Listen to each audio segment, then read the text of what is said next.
Clouds, wind speeds और behaviour of animal species. ये 3 factor थे हिस्टोरिकली जो ओल्ड टाइम्स में जिससे वेदर फोरकास्टिंग की जाती थी, और वहां से लेके जो आज तक का सफर है, जो एडवांसमेंट जिनमें हुई है weather forecasting, it's been truly remarkable. और आज मैं थोड़ा सा यही इस बारे में बताना चाहूंगा कि वेदर फोरकास्टिंग क्या होती है, what is it composed of, how many types are there and what steps are involved. तो पहले तो शुरू करते हैं कि व्हाट इज वेदर फोरकास्टिंग। हर एक को जैसे पता होगा कि वेदर फोरकास्ट जो है, इट इज बेसिकली प्रिडिक्टिंग कि एटमॉस्फेरिक कंडीशंस हमारे इर्द गिर्द क्या होंगी, शॉर्ट टर्म, नियर टर्म और medium term and long term, based on the mathematical models, data और historical experiences of data.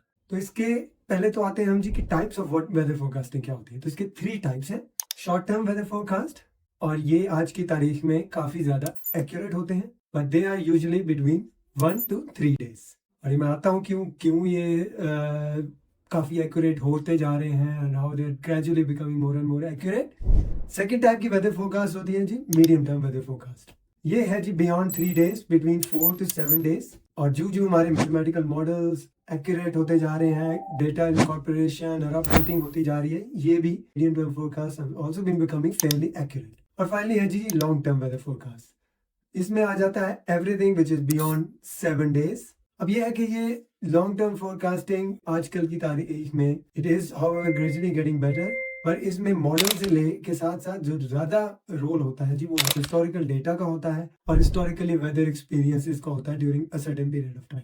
Next मैं आपको एक्सप्लेन करना चाहूंगा जी steps of weather forecasting, weather what different steps are involve in the process of weather forecast, जो हम आप सुनते हैं न्यूज में या देखते हैं अपने मोबाइल एप्स पे। What are the different step? तो पहला स्टेप है जी इसमें डेटा कलेक्शन। अगर मैं एक स्टेप को जिसको इंपेरेटिव और मोस्ट इंपॉर्टेंट कहूंगा towards improvement of weather forecast these days, it is actually data collection.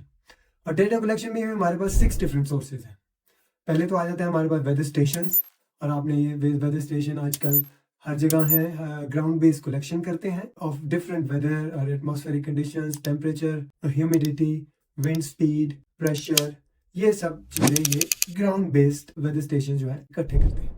Next है जी हमारे पास satellite. Obviously as you know हर एक कंट्री वेदर एजेंसी के लिए आजकल सैटेलाइट्स हैं। ये atmospheric condition at a certain height, और ये वही पैरामीटर रिकॉर्ड करते हैं जो ग्राउंड बेस्ड वेदर स्टेशन कर रही हैं, but at a certain height. इससे together with ground based collection ये उसको कंप्लीमेंट करता है। नेक्स्ट है जी रेडार बेस्ड, और रेडार में है जो आपके डॉपलर रेडार्स। डॉपलर रेडार जो है वो ट्रैक करते हैं नॉर्मली प्रेसिपिटेशन को, तो जैसे कह लें कि रेन और स्नो है, इसको ट्रैक करते हैं, और ये ट्रैक करते हैं जी मूवमेंट ऑफ स्टॉर्म। अब नेक्स्ट जो सोर्स है डेटा कलेक्शन का वो है वेदर बैलून्स, और ये भी वही है कि जी मेजर कर रहे हैं temperature, pressure, atmospheric conditions as these weather balloon जैसे ये असेंड करते हैं एटमॉस्फेयर में, ये डिफरेंट हाइट पे, डिफरेंट एल्टीट्यूड्स पे यही चीज़ें मेजर करते हैं। नेक्स्ट है जी एयरक्राफ्ट। डिफरेंट एयरक्राफ्ट में भी ये एबिलिटी होती है, उनको इक्विप किया जाता है कि when they are making the flight, जब वो फ्लाई कर रहे हैं वो यही डेटा कलेक्ट करें over different longitude and latitude directions. तो और फाइनली जी इसमें जो 6th एंड फाइनल सोर्स जिसे कह लें वो है जी बुईज। अब बुईज जो है आपने अक्सर कभी स्पेशली ओशंस में देखा होगा, these are basically immersed kind of structure से कह लें, आइटम्स इन द ओशन, और ये ओशन का बेसिकली डेटा कलेक्ट करते हैं। सी सरफेस टेम्परेचर हो गया, उसमें वेदर कंडीशंस हो गई।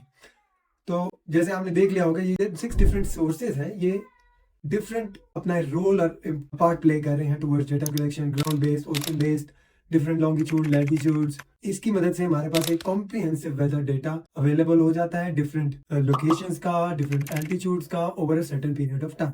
तो उसमें नेक्स्ट स्टेप जो आता है जी वो होता है डेटा एनालिसिस। डेटा एनालिसिस जो है आपका, इसमें आपको ये जो डेटा कलेक्ट किया जाता है फर्स्ट स्टेप में, इसको प्रोसेस किया जाता है यूजिंग कॉम्प्लेक्स मैथमेटिकल मॉडल्स।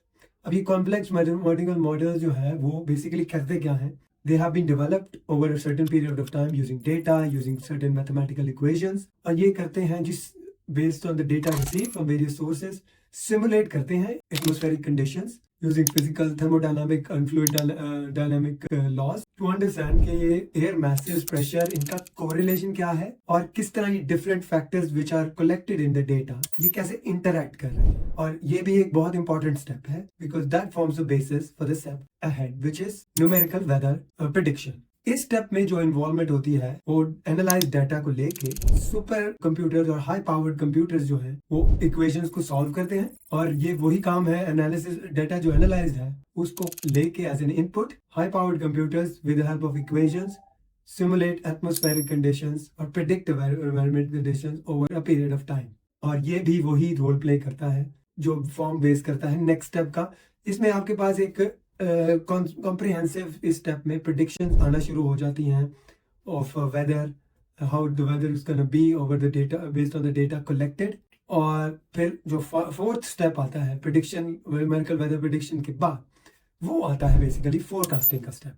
अब इस स्टेप में बेसिकली जो हमारे पास जो ह्यूमन इंटरफेस आया है वो बेसिकली इस फोरकास्टिंग स्टेप पे आपके पास आएगा, जहाँ पे क्या है कि आपको न्यूमेरिकली जो weather prediction with help of high powered computers जो आपके पास रिजल्ट्स आए हैं उनकी बेसिस पे अलोंग विद जो हिस्टोरिकल वेदर पैटर्न्स हैं in that particular time in that particular location, उसकी बेस पे एक फोरकास्ट तैयार की जाती है, short term, medium term, long term.